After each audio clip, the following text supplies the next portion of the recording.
This is Sebastian Luay from MEPB 22B1. This is my course outcome assessment in power. My topic is the diesel engine, the scavenging methods, and turbochargers. Let's start in what is scavenging. Scavenging po is the process where the engine exhaust gases are used to scavenge or purge the combustion chamber before the fresh air intake. Sinasabi po dito sa process po na to, may help po ma-improve yung combustion efficiency by removing residual gases from previous or recent cycle. In large diesel engines naman po, importante yung scavenging para optimal po yung performance at ma-reduce yung emission ng exhaust gas. Most commonly po yung scavenging po natin, makikita po lang natin sa two-stroke engines para po ma-manage yung intake at exhaust simultaneously. While in four-stroke engines naman po, there's no specific term scavenging kasi yung intake at exhaust are handled separately. Diba po in two-stroke engine po is compression and power stroke lang meron. Kaya need ng scavenging. While sa four-stroke engine naman po, we have intake, compression, power, and exhaust. Kaya normally hindi na kailangan ng scavenging.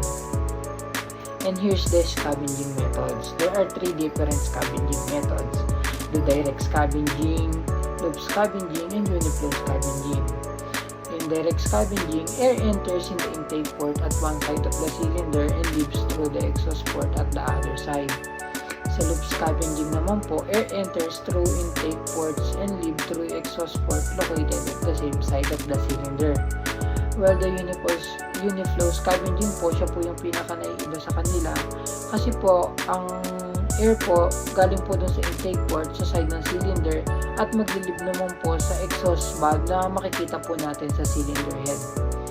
Ang direct scavenging po have different side of intake port and exhaust port po, from side to side po sila. Well, the loop scavenging po, mag-enter po siya on at mag-exit po yung air in the same side of the cylinder. Tapos dagdag ko pa lang po pala, yung scavenging po, nangyayari po yan after ng power stroke at before ng compression stroke sa two-stroke diesel engine. Sa turbochargers naman po, it is a device that increases the efficiency and power output of internal combustion engine by forcing extra air into the combustion chamber. Yan, sinasabi po dyan na it has two main uses: increase the power and improve the efficiency ng engine. Sa increase ng power po, kinocompress niya po yung intake air, which is nag-increase po ng amount ng oxygen na available sa combustion. Yung pagbe-burn po ng fuel yung combustion natin, ina-allow niyo po yung engine na mag-produce ng more power na hindi na po kailangan mag-increase ng engine size. Sa improve efficiency naman po, ini-improve po ni turbocharger efficiency by extracting more power from small amount of fuel lang po. Ayan, makikita po natin dyan sa picture the different parts of turbocharger. May compressor inlet, compressor wheel, compressor discharge, turbo inlet, turbo wheel, and turbine exhaust. Kasama na rin po yung shaft na nagko-connect sa compressor wheel at turbine inlet at turbine exhausting housing na rin po. Yung turbocharger po natin is powered by exhaust gas from the engine cylinder. Yes po, tama po. Siya po yung nag-i-increase ng power at efficiency po ng engine po natin. The same time, nakikinabang rin po siya doon sa exhaust po ng engine natin, ng cylinder po natin. Ayan po, makikita po natin. Magsisimula po yung process po from the exhaust manifold. Kino-collect niya po yung exhaust gas from engine cylinder papunta dun sa turbine inlet. Yung turbine inlet naman po, doon po papasok yung exhaust gas directly sa turbine wheel, which is connected po dun sa compressor wheel po natin using the shaft, kagaya ng sinabi ko po kanina. Tapos sabay po silang umiikot. After sa turbine wheel naman po, mag-exit na po yung gas dun sa turbine exhaust. Diyan po naman sa compressor inlet, makikita po natin na dito po mag-enter yung ambient air na being compressed sa compressor wheel. Yung compressor wheel po, yun po yung kasabayan ni turbine wheel umikot.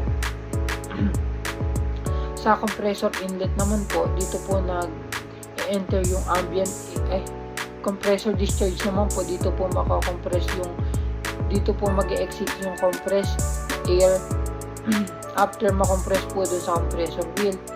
Sa charge air cooler naman po, ito po yung tinatawag din po nating intercooler. Minsan po hindi po siya available sa mga turbochargers. Minsan po directly na po siyang pupunta sa intake manifold. Yung intercooler po is kinukul niya po yung compressed air from compressor bago pumasok sa engine intake manifold. Ayun, kinukul down niya nga po yung air to make it denser, which increase the oxygen content per volume na mag-enter sa engine. Kaya ma-enhance niya po yung combustion efficiency at engine performance. Sa intake manifold naman po, madidistribute po yung compressed air from the turbocharger to the cylinder of the engine. Tapos dun po sa engine po, magsisimula na po yung cycle, bali ulit lang po ulit yung process from the cylinder to turbocharger.